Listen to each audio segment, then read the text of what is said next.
महाराज अब तो बात मरने की हो गई कि संत के द्वारा वाणी से भी हमारे पुत्रों का कल्याण नहीं हुआ है। माता की इधर जवानी है, जवान माता है और बूढ़े पुत्र हैं। इस संसार में क्या हो रहा है? इस संत ने आकर भी वेद पुराणों को सुनाकर भी हमारे पुत्रों को ठीक नहीं कर पाया। वो हरि ऐसे दुखों को कैसे देख रहा है? आज नारद जी ने कहा, देवी तुम तनिक भी चिंता मत करो, मैं तुम्हारे पुत्रों के लिए कोई ना कोई उपाय खोज करके शीघ्र आऊंगा। आज नारद जी चल पड़े।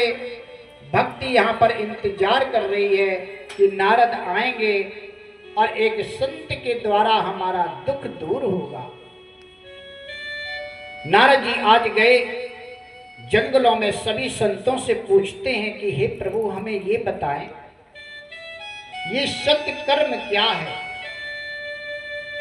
संतों ने कहा कि हमें नहीं पता है, हमारे गुरु जी से पूछो। आज गुरु जी के पास में गए, पूछा ये सत्य कर्म क्या है? गुरु जी ने कहा भाई हमें नहीं पता है, हमारे गुरु जी से पूछो। आज उनके गुरु जी के पास में गए, भगवान हमें ये बताएं कि सत्य कर्म क्या है? उनको भी नहीं पता। आज 1 2 3 4 करते हुए संतों के पास जाते हुए आज ऋषि भ्रमण करते हैं, सब ऋषियों से पूछते हैं, लेकिन कोई सत्य कर्म के बारे में नहीं बता पाता। जंगल में भ्रमण करते रहते।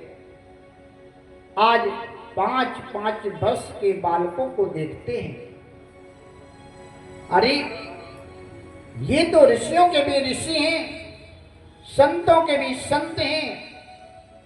5 वर्ष के बालक क्यों हैं? क्योंकि ये जो भी सत्य कर्म करते हैं, जो भी पुण्य करते हैं, वो हरि को समर्पित कर देते हैं। और इसीलिए इनकी उम्र 5 वर्ष से बड़ी नहीं। सनत सनंदन सनातन सनत कुमार जी के पास में गए और कहने लगे, हे भगवान आप तो ऋषियों के भी ऋषि हैं, आपका रोम रोम नित्य प्रतिदिन प्रभु का हरि का भजन करता है, इसीलिए आपको बुढ़ापा छू नहीं पाया। अब आप हमें ये बताएं कि हमें प्रभु ने आदेश किया है कि सत्य कर्म करो, ये सत्य कर्म क्या है? संतों ने कहा तुम चिंता मत करो नारद, मुझे ज्ञात है कि तुम मेरे पास में क्यों आए हो। कैसे जान गए? जान गए तप के बल से। नारद से कहने लगे, नारद जाओ तैयारी करो और उन लोगों को आप भागवत कथा सुनाओ, श्रीमद् भागवत कथा का अनुष्ठान करो, जिस अनुष्ठान को करने से उनके दुख दूर हो जाएंगे। आज नारद जी ने कहा ये तो बहुत अच्छी बात है। आज नारद जी सुंदर हरिद्वार में आनंद नामक घाट पर श्रीमद् कथा का आज अनुष्ठान करते हैं। व्यास गद्दी बनाई जाती है। कहते हैं कि जहाँ पर प्रभु की कथा होती है वहाँ पर हम निमंत्रण देते हैं कि आइएगा, लेकिन भगवान की कथा में निमंत्रण की आवश्यकता नहीं होती है।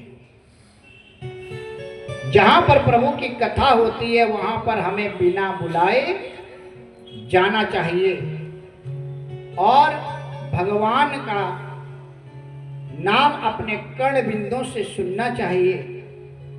अगर हम जाने में असमर्थ हैं तो आजकल ये ध्वनि से जगह जगह आवाज पहुंचती है।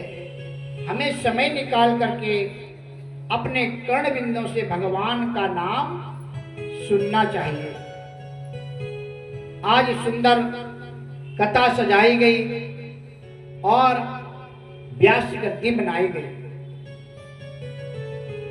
कहते हैं कि व्यास गद्दी बनी, जिसने भी सुना वो आज चल पड़ा कहां पर, हरिद्वार में।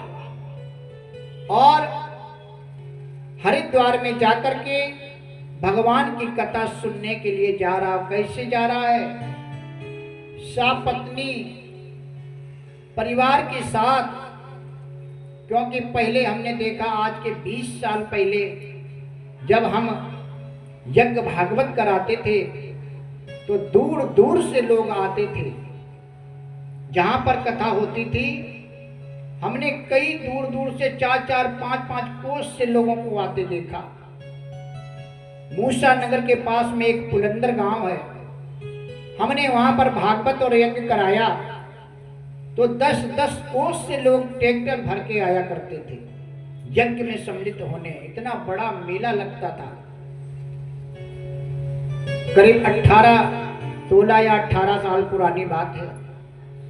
और इतने लोग अग्रणी रहते थे इस कार्य में सुनने के लिए, सम्मिलित होने के लिए। और धीरे धीरे ये 18 सालों में हमने देखा कि लोग धीरे धीरे दूर होते जा रहे हैं।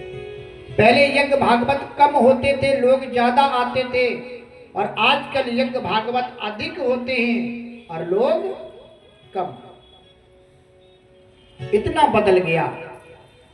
आज घाट सजाया गया, सुंदर व्यास गद्दी बनाई गई, और जिसने भी सुना वो स्वयं चल दिया कहां पर, भागवत कथा सुनने के लिए कि हमारे प्रभु का गुणगान होने वाला है। और जब कथा होती है तो कौन कौन पधारते हैं, सभी आते हैं।